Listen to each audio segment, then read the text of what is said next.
बिस्मिल्लाहिर्रहमानिर्रहीम। अस्सलाम वालेकुम नाज़रीन, मैं हूँ साकिब बशीर। इस वक्त इस्लामाबाद हाई कोर्ट में मौजूद हैं। दो मौज़ूआत पे बात करेंगे आज।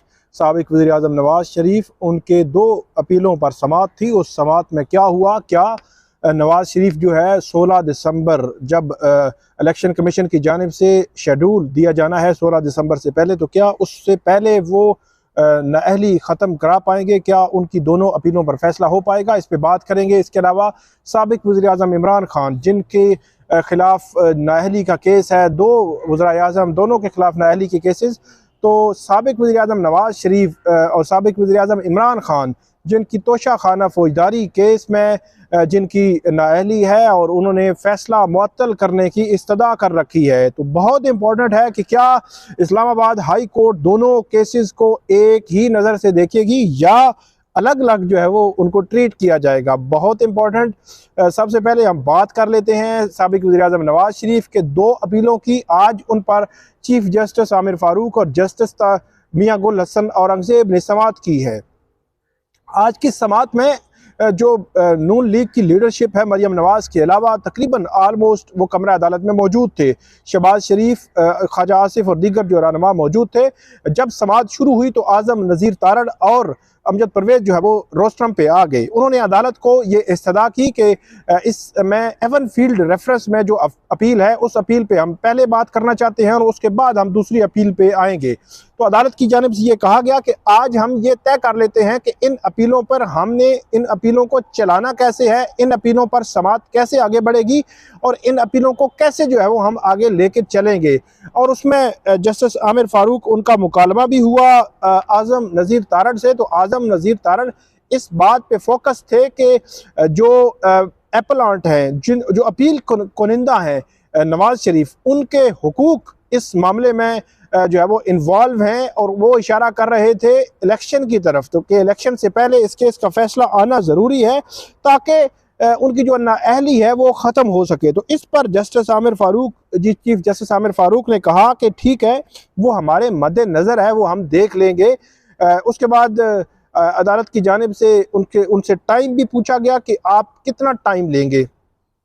नैब से अलग पूछा गया और जो अमजद परवेज़ हैं उनसे अलग पूछा गया और उनको कहा कि आप कितना कितना टाइम लेंगे। तो अमजद परवेज़ ने कहा कि 4 से 6 घंटे में लूँगा। और नैब से पूछा गया तो उन्होंने कहा कि हम तो आधे घंटे में ही जो है वो मुकम्मल कर लेंगे। और नैब की जानिब से जब ये कहा गया तो अदालत की जानिब से थोड़ा सा हैरानगी का इज़हार भी बहरहाल किया गया और उन्होंने कहा ठीक है, हम आपका टाइम बढ़ा देंगे, जो है वो 1.5-2 घंटा कर देंगे, तो आप जो है वो देख लीजिएगा। उन्होंने कहा जी हमने सिर्फ कानूनी नुकात पे बात करनी है और उन्होंने कहा कि आधा घंटा जो है वो हम मुकम्मल कर लेंगे। उसके बाद जो आज़म नज़ीर तारड़ हैं, उनकी जानिब से अदालत को ये भी कहा गया कि हम इस केस को जल्दी मुकम्मल इस लिहाज से भी कर लेंगे कि हम एक पूरी डिटेल के पूरे केस के फैक्ट्स वो लिख के, अदालत ने भी कहा बाद में कि आप फैक्ट्स लिख के दे देंगे और उन फैक्ट्स की बुनियाद पर जो है वो हम केस इसको देख लेंगे। वो अब Amjad Parvez Avenfield reference के फैक्ट्स लिख के देंगे। अब इसमें एक और मामला भी है कि एवन फील्ड रेफरेंस और अल अज़ीज़िया रेफरेंस, अदालत ने आज ये कहा कि फ़िलहाल सिर्फ एवन फील्ड रेफरेंस तक बात करें आप।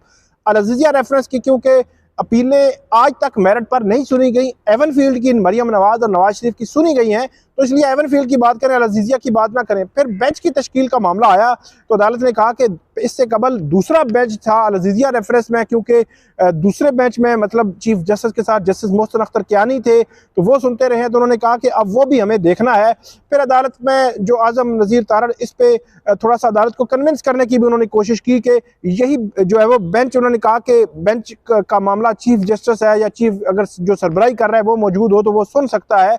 दूसरे लफ्जों में इनडायरेक्टली वो यही कह रहे थे कि ये बेंच सुन ले, क्योंकि अगर बेंच चेंज होगा तो फिर जस्टिस मोहसिन अख्तर कियानी आएंगे और जस्टिस मोहसिन अख्तर कियानी के आने से सिचुएशन जो है वो तब्दील तो होगी या नहीं होगी ये कुछ नहीं कहा जा सकता, लेकिन बेंच तब्दीली से ज़ाहिर सी बात है कि नई सिनेरियो जो है बनेगा। उसके बाद अदालत की जानिब से ये भी कहा गया कि पीर के रोज़ सुनेंगे, अगर ज़रूरत पड़ी तो रोज़ाना की बुनियाद पर भी सुन लेंगे। ये बहुत बहरहाल इम्पोर्टेंट जो है वो मामला था। फिर जस्टिस मियां गुल हसन और औरंगज़ेब ने भी अदालत के सामने ये मामला रखा कि जब उन्होंने जस्टिस मियां गुल हसन और औरंगज़ेब ने ये रिमार्क्स दिए कि इसमें जो बेंच की तब्दीली है, डीबी अदालत देख लेगी, एडमिनिस्ट्रेटिव साइड पे देखेंगे।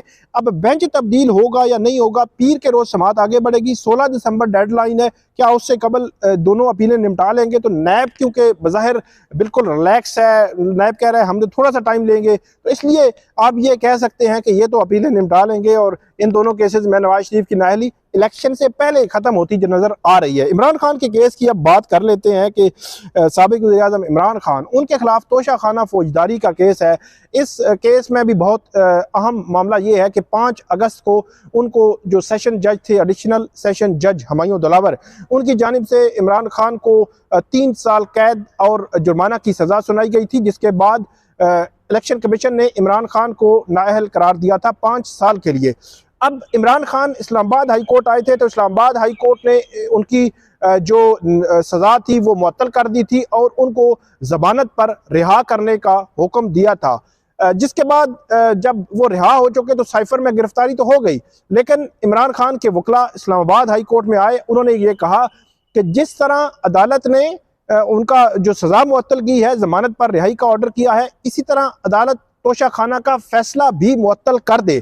और उसमें भी वही हुकूक की बात उन्होंने की कि जो हुकूक हैं वो मुतासर हो रहे हैं। आज साबिक वज़ीर-ए-आज़म नवाज शरीफ के वकला ने भी ये कहा, इमरान खान के वकला भी यही कह रहे हैं कि उनके हुकूक मुतासर हो रहे हैं और उनका डायरेक्टली कहना यह है कि क्योंकि इलेक्शन आ रहा है तो इलेक्शन में एक पॉलिटिकल लीडर है, उन्होंने इलेक्शन में जाना है, तो इलेक्शन में जाने के लिए उनकी डिस्क्वालिफिकेशन ख़त्म होगी अगर फैसला भी अदालत जो है वो मुअत्तल कर दे। तो उस पर चीफ जस्टिस आमिर फारूक और जस्टिस तारिक महमूद जहांगीरी ने समाअत की और उस पर बाकायदा तौर पर नोटिस जारी हो चुके हैं इलेक्शन कमीशन को। इलेक्शन कमीशन के वकील अमजद परवेज ने वो नोटिस एक्सेप्ट भी कर लिए और अदालत ने यह कहा कि जो कॉपी है इस मुतफरिक दरखास्त की, कि जिसमें वो ये कह रहे हैं कि तोशाखाना फैसला भी मुअत्तल करें मरकजी अपील के हतमी फैसले तक, तो उसकी कॉपी भी इलेक्शन कमीशन के वकील को मुहैया कर दी गई।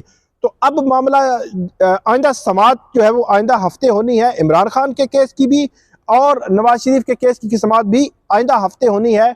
अब देखना यह है कि 2 वज़ीर-ए-आज़म हैं, साबिक वज़ीर-ए-आज़म हैं, दोनों के हुकूक इन्वॉल्व हैं इस मामले में, दोनों को अदालत आइंदा हफ्ते जो है वो सुनने जा रही है। मरकजी अपील इमरान खान की वो तो मुकर्रर होगी, उससे पहले ये जो उनकी मुतफरिक दरखास्त है उसको अदालत सुनेगी। दोनों की जो डिस्क्वालिफिकेशन है, जो नाअहली है, क्या आइंदा इलेक्शन से पहले इन केसेस में ख़त्म होगी या नहीं होगी, बहुत बड़ा इंपॉर्टेंट सवाल है इस्लामाबाद हाई कोर्ट के सामने। 2 वज़ीर-ए-आज़म, दोनों की डिस्क्वालिफिकेशन ख़त्म करने का मामला, दोनों के वकला कह रहे हैं कि हमारे हुकूक मुतासर हो रहे हैं कि डिस्क्वालिफिकेशन की सूरत में।